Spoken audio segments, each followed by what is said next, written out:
कोणतीही करवाढ नसणारा मुंबई महापालिकेचा अर्थसंकल्प सादर करण्यात आला आहे। झोपडपट्टीतील गाळेधारकांना आता मुंबई महापालिका कर भरावा लागणार आहे। झोपडपट्टीतील गाळेधारकांना आता मुंबई महापालिका कर भरावा लागणार आहे। मुदत ठेवी मोडून विकास कामे करणार आयुक्तांनी आता मोठी घोषणा केली आहे। विकासासाठी 12,858 कोटी मुदत ठेवीतून काढले जाणार आहेत। यंदाचा आर्थिक वर्षाचा अर्थसंकल्प 74,427.41 कोटींचा आहे।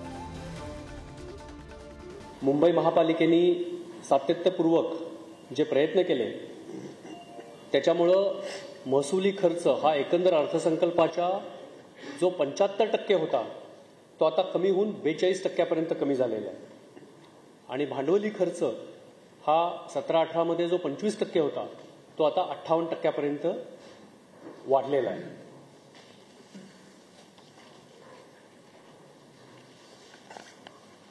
याचे जे बाकीचे सविस्तर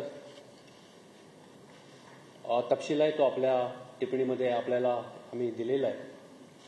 या अर्थसंकल्पामध्ये यावर्षी मागच्या वर्षी आणि या चालू वर्षामध्ये महसुली उत्पन्न वाढवण्याकरता ज्या वेगवेगळ्या उपाययोजना महापालिकेने हाती घेतलेल्या होत्या आणि आहेत त्याच्यामुळे देखील महापालिकेच्या उत्पन्नामध्ये भर पडलेली आहे। आता ज्या नवीन योजना आम्ही या अर्थसंकल्पामध्ये प्रस्तावित केलेल्या आहेत त्याच्यामध्ये जो आपल्याला प्रीमियम एफएसआय मिळतो त्या प्रीमियम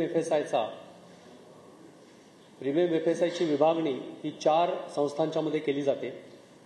प्रत्येकी 25%। मुंबई महापालिका, राज्य शासन, धारावी प्राधिकरण आणि MSRDC अशा 4 संस्थांच्या मध्ये हे 25% प्रत्येकी वाटले जातात।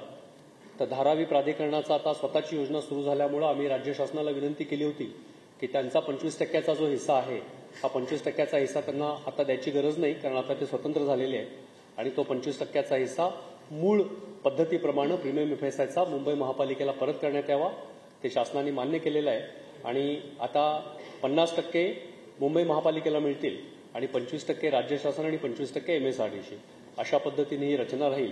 आणि या 25%च्या वाढीमुळे या वर्षामध्ये हा पूर्ण आर्थिक वर्ष त्यासाठी आम्हाला मिळालं नाही, काही महिने मिळाले, पण तरी देखील त्याच्यामध्ये 70 कोटी रुपये अतिरिक्त प्रीमियम एफएसआयचं शुल्क आम्हाला मिळालेलं आहे आणि या आर्थिक वर्षामध्ये म्हणजे 25-26 मध्ये जवळपास 300 कोटी रुपये आम्हाला त्याच्यातनं अतिरिक्त उत्पन्न मिळेल मुंबई महापालिकेला। या व्यतिरिक्त रिक्त भूभाग भाडेपट्टा हे जे धोरण होतं हे धोरण काही कारणामुळे पुढे सरकत नव्हतं। राज्य शासनाकडे काही संदर्भ करण्यात आलेले होते।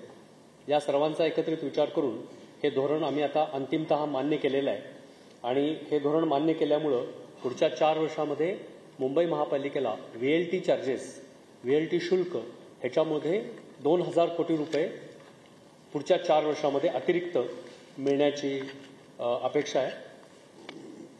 या व्यतिरिक्त